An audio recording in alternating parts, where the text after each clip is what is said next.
My name is Ansh Kumar, and I'll be presenting my project titled Explainable AI-driven breast ultrasound analysis. So this work was conducted under the mentorship of Dr. Shashank Mishra. Our focus was to develop a robust and transparent AI pipeline for analyzing breast cancer ultrasound images, which is a tool that could potentially aid clinicians in early and accurate breast cancer detection. So these are just the table of contents. Pipeline that is accurate and low cost, and second, to ensure that it is explainable, meaning it doesn't just give a prediction, but it also provides visual evidence for why this decision was made. So this helps increase trust among clinicians who will use these tools. In terms of the background, breast cancer remains one of the leading causes of cancer deaths among women worldwide, with over 2.3 million new cases every year. So ultrasound is an attractive diagnostic tool because it is safe, portable, and relatively inexpensive as well, which is especially important in low resource settings. Artificial intelligence, particularly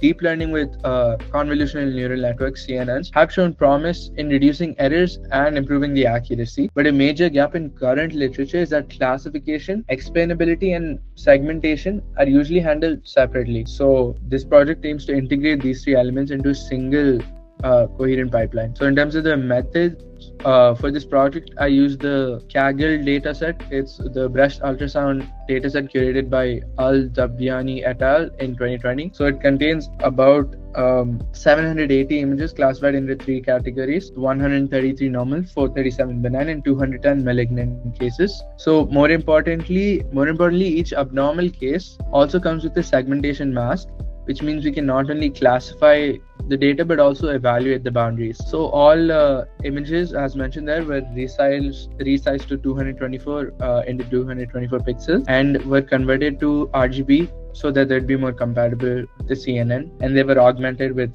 flips, rotation, zooms, brightness shifts, that sort of thing.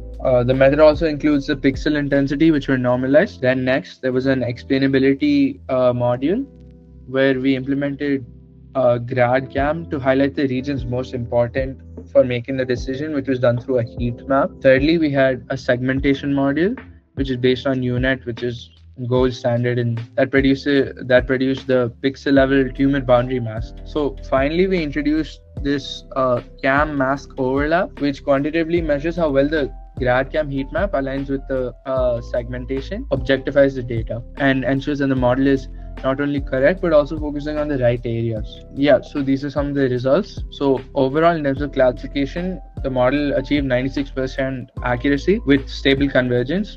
The confusion matrix shows strong performance with low false positives and false negatives, and the ROC-AC graph, which is 0.95, indicating that it has very good discriminative ability. In terms of the segmentation, the UNet produced clearly highlights the boundary delineations, and the overlap between the segmentation mask and the GradCam shows high levels of alignment, which is very essential for clinical interpretability. Lastly, explainability. The GradCam heat maps highlighted tumor regions responsible for the classification, and it demonstrated strong agreements with the UNet segmentation. So these are some of the graphs. So this is the training and validation accuracy and loss graphs. So the first set of graphs shows the training and validation curves. The accuracy graph shows steady improvement, with the validation accuracy stabilizing around 96%. On the right, the loss graph shows a consistent downward trend with close tracking between training and validation, which is evidence of stable convergence and minimal overfitting. And moving on, the next result is the confusion matrix. As you can see, most predictions fall along the diagonal, meaning correct classifications. Both false positives and false negatives are relatively low, demonstrating reliability in distinguishing benign and malignant tumors. So this is the ROC curve. The ROC curve further validates the model performance. Our model achieved an AOC of 0.95, which indicates excellent discriminative power across different thresholds. Then this is an example of the GradCam heat map. So this is a malignant case with the GradCam overlay. The highlighted red region indicates where the model focused while making its decision. Crucially, this attention overlaps with the tumor region,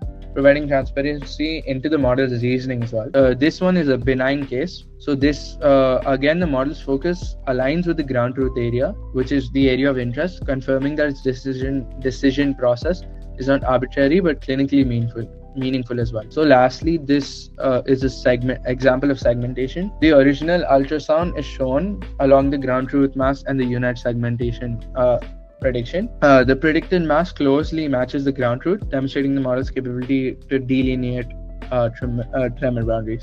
To summarize the findings, the pipeline integrates classification, explainability, and segmentation into a unified framework. It has high accuracy, and ROC AUC confirms the robustness, while GradCam visualizations enhance the trust. GradCam and segmentation mask overlap metric ensures the model's attention corresponds to clinically relevant tumor areas. However, the dataset does remain relatively small, so future work should involve larger and multi-institutional datasets to ensure that the data is more generalizable. And this is the pipeline of how model was. We started with the dataset. It was pre-processed, classified using ResNet 18. Then the GradCam heat maps were generated, the unit segmentation mask was created, and then the GradCam and segmentation overlap was done, the CAM mask overlap. So in conclusion, we developed a low-cost explainable AI pipeline for breast cancer ultrasound analysis. It achieved around 98% accuracy and strong ROC AUC performance. The integration of the segmentation and GradCam makes predictions interpretable and clinically trustworthy, and with further validation, the framework shows strong potential for use in resource-limited healthcare settings with access to expert radiologists. For me, in terms of doing science research, I've tried doing independent research before, and I've done research internships, that kind of thing before. But the problem was I didn't really have the guidance of like picking a topic, for example, and then actually being able to go through the process and actually understanding my research topic as well. That really gave me with YRI was it really gave me guidance into the actual research process.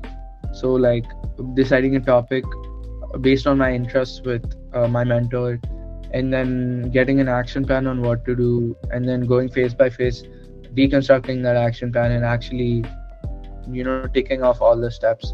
So all of these aspects were really great about YRI, and then not only the research but also the media recognition option that YRI has, and then the guidance with this IRIS and ISAF and other such competitions and conferences, which is something that's absolutely unseen in any other research platforms. So it was overall a very great experience.